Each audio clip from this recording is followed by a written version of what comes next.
every time you go to God is to present a need, it means you've already made your relationship with God need-based. So the time you don't have any need, you don't need God.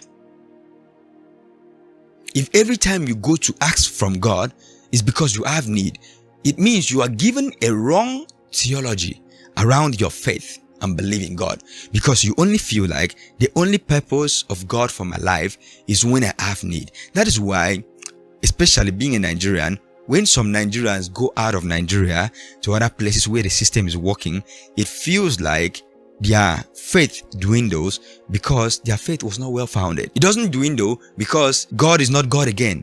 It dwindles because their theology and ideology about having faith in God was about them being needy. So now that they feel like they are not so needy, they have light, they don't pray for light, they don't pray for water, they don't pray for this, they don't pray for that, they feel like, so what do I need God for? I used to pray for light to iron my clothes to go to work. I used to pray for this, I used to pray for that. And some of the things you used to pray for were things that, you didn't even need to pray for if the system was working well in a sane society. But because the system wasn't working, you were made to pray for those things, and you felt like you needed God because sometimes He would want to make you go crazy. And now you get to an environment that all this weight emotionally has been lifted, this anxiety has been lifted, and you don't feel like, what do I need God for?